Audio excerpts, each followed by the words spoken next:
안녕하십니까. 여러분, 오늘은 제가 특별한 분 한 분을 초청했습니다. 이분은 풍수지리에 아주 능하시어 개인적으로 도움 땅 좀 봐달라고 부탁한 분입니다. 고조 남수선 동지만 좋은 땅 사지 말고 이쪽에서 나도 좀 봐주시래. 우리 은이 이건 아니지? 찬물도 위아래가 있는 건데 말이야.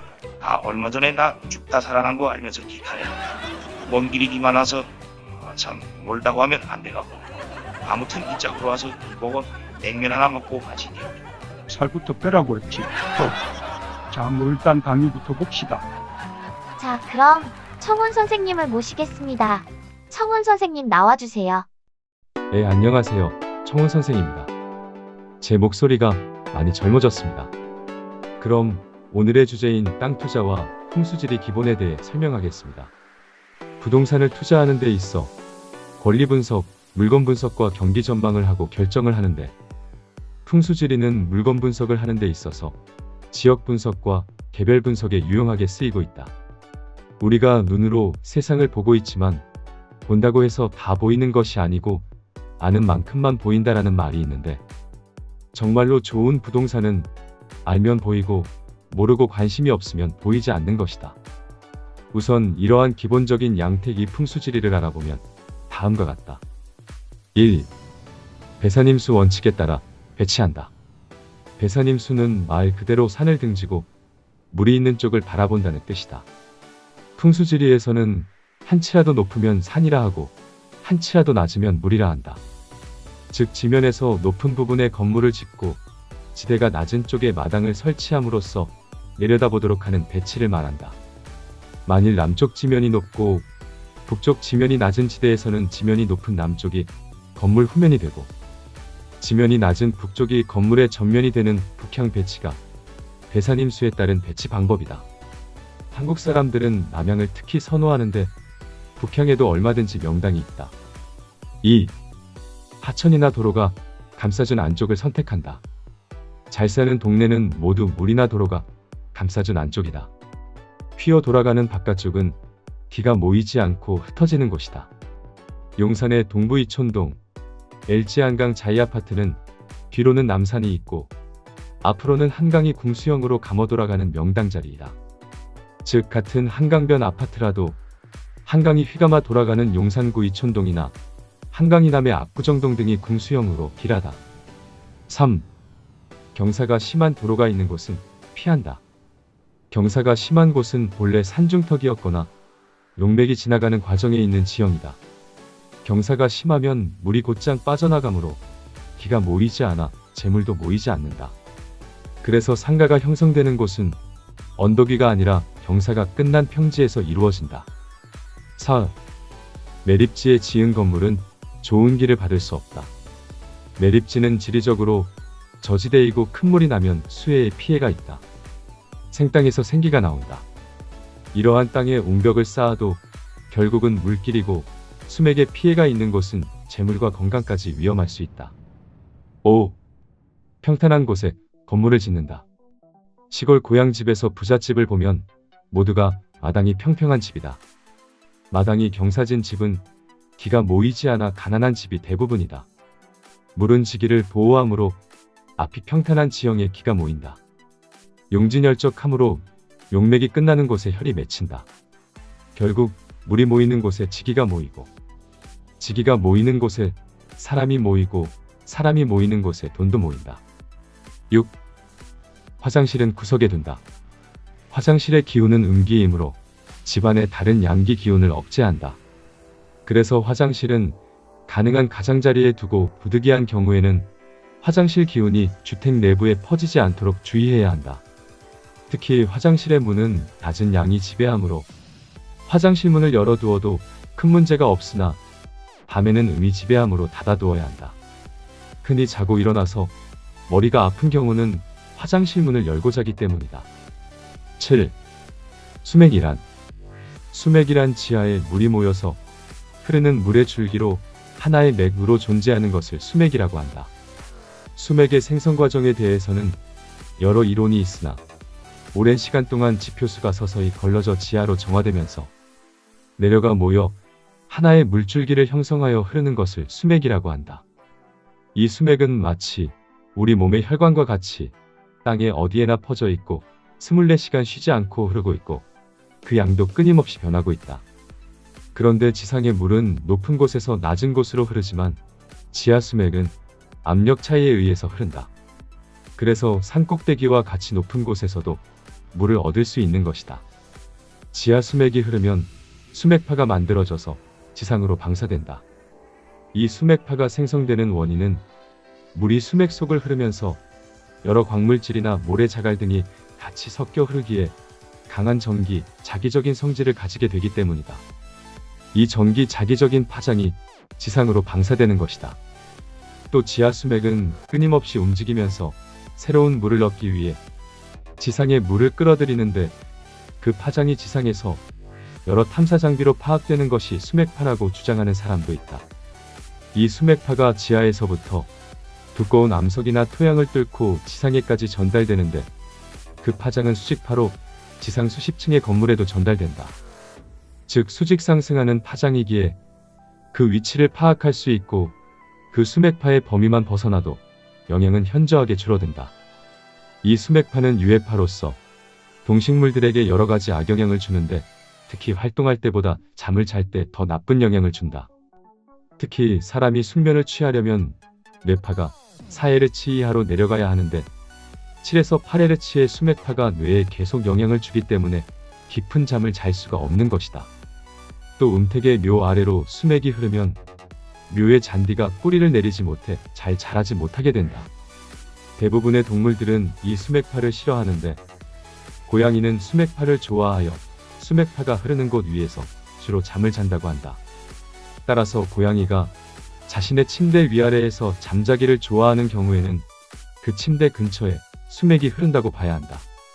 수맥을 쉽게 진단하는 방법은 집의 담장이 세로나 대각선 방향으로 금이 간 곳이 있거나 아파트의 경우 1층에서부터 맨 꼭대기 층까지 그 형태가 거의 같은 형태로 금이 가 있는 경우는 대부분 수맥의 영향이다. 그리고 아파트 위아래층 사람들이 같은 병으로 고생을 하거나 중풍으로 고생하는 사람이 많이 발생하는 경우도 마찬가지이다. 또한 문짝이 뒤틀리거나 출입문이 꽉 닫히지 않는 문이 있는 경우나 집에 있으면 짜증이 나거나 기분이 좋지 않은데 집을 떠나면 기분이 좋아지는 경우도 수맥 영향이라고 볼 수 있다. 8. 현관은 기가 들어오는 입구이다. 집안의 모든 기운은 현관을 통해 들어온다. 따라서 현관에 들어서자마자 정면에 큰 거울이 보이는 것은 피해야 한다. 현관으로 들어오는 기운을 거울이 반사시키기 때문이다. 가정에 복이 들어오려면 남편이 잘 되어야 한다. 남편의 출세는 현관에 달려있다. 먼저 현관에 우산이나 운동기구 등 잡동사니로 길을 막지 말아야 한다. 그리고 현관이 어두울 경우 밝은 기가 들어올 수 있도록 조명을 밝게 해주고 명랑한 기운이 감도는 종이나 풍경 소리를 달아두면 음기를 양기로 바꾸어 주기 때문에 좋다. 9. 사람이 편하게 살아가기 위해서 가장 중요한 3가지 요소. 신발, 의자, 잠자리이다. 그 중에서 잠자리만이 우리가 무의식, 무방비 상태에 있기에 영향을 가장 크게 받는다. 잠자리에서 중요한 것은 안정감이 있으면서 편안해야 한다. 물론 방위에 따라 기운이 달라지지만 우선적으로 머리를 방문해서 먼 곳에 두고 그 다음에는 창문에서 먼 곳에 두는 것이 좋다. 왜냐하면 대각선 시야가 가장 크기에 외부 침입에 대한 불안감을 많이 덜 수 있다. 화장실도 침대에서 멀어야 좋다. 이렇게 풍수지리의 이론은 매우 상식적이고 본능적이고 자연 발생적인 것이 많다. 10. 아래와 같은 경우에는 풍수지리에서는 좋은 양택으로 보지 않는다. 하나. 집안 마당에 집 높이보다 키가 큰 나무가 있다. 둘. 집의 담장이 자꾸 기울거나 세로로 금이 간 곳이 있다. 셋. 집안이 항상 눅눅하고 칙칙한 느낌이 든다. 넷. 집안으로 햇볕이 잘 들지 않고 낮에도 불을 켜고 생활해야 할 정도로 어둡다. 5. 집의 위치가 도로보다 낮은 곳에 있다. 6. 집 주위로 커다란 고압선이 지나간다든지 변전소가 가까이 있다. 7.